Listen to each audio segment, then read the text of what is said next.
Be ready.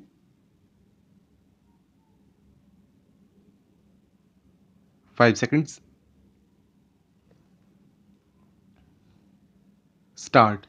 Sir, the more important function that the upper house performs is that it suppresses the separatist forces and affords an opportunity to the states to have their say in national legislation and in fact in the debates in the Constituent Assembly.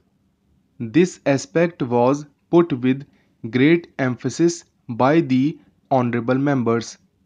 The second chamber is essential in a federal structure because the House of People, being the representative of the people, obviously the people will have their say there.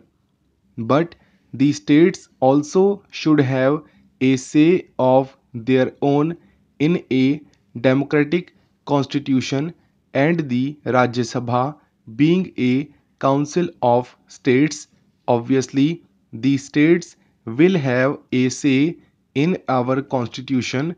We have recognized the importance of the voice of the states because certain constitutional amendments cannot go through unless they are passed by the majority of the states. Therefore, in our democracy, people are the main criteria, but the opinion of the majority of the states on important issues is also an important factor. Whether this aspect will be properly fulfilled by the Rajya Sabha will be dependent to a great extent on the composition and the powers which the Rajya Sabha has in comparison with some of the other second chamber that we have in the world today.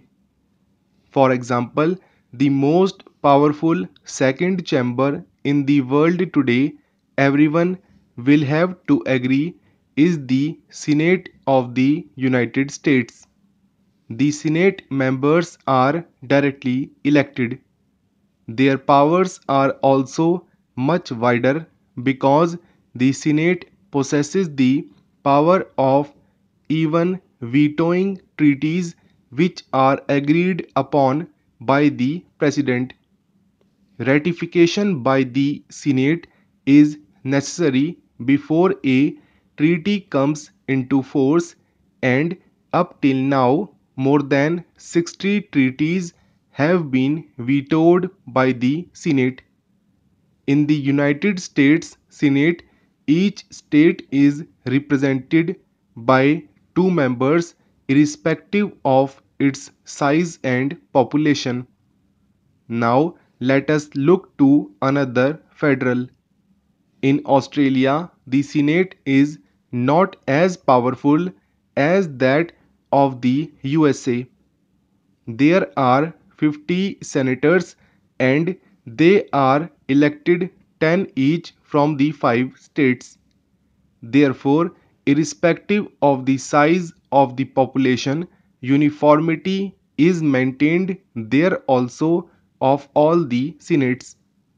Same is the case in Switzerland also, where each state has 2 members. In Russia, where in spite of the divergence and composition of the population and the area, 25 deputies are there from each republic. The only country where this principle is not followed is Canada, and we are following to a certain extent that pattern.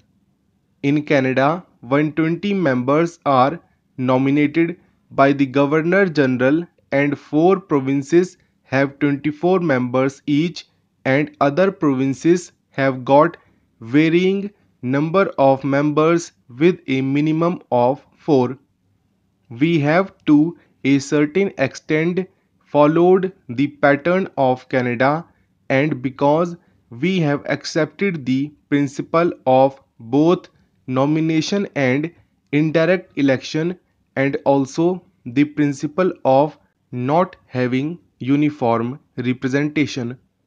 Our principle has been to provide one representative for every additional 5 millions of the population and one for every additional 2 million or part thereof.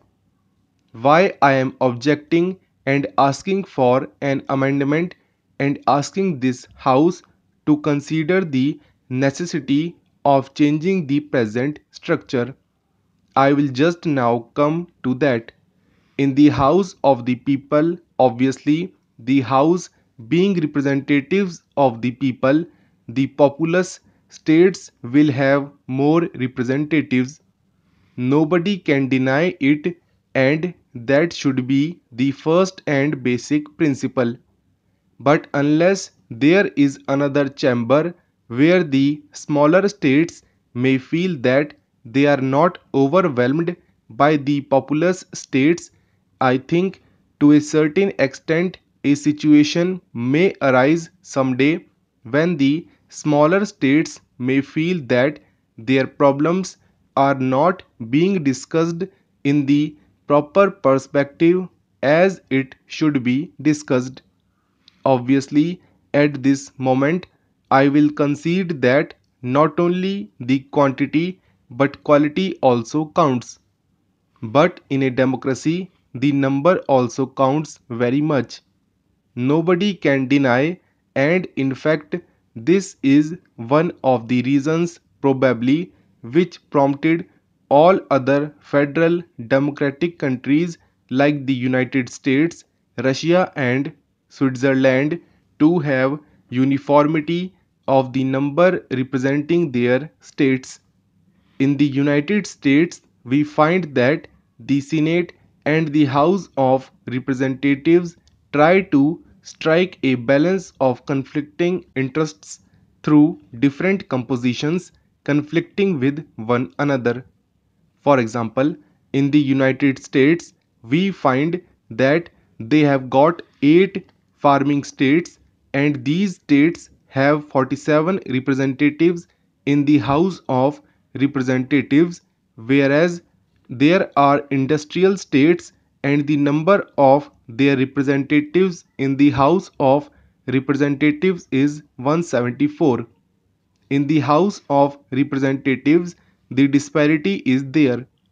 The industrial states may have a dominating voice, and much more time may be taken in discussing the industrial matters. But that has been balanced in the upper house.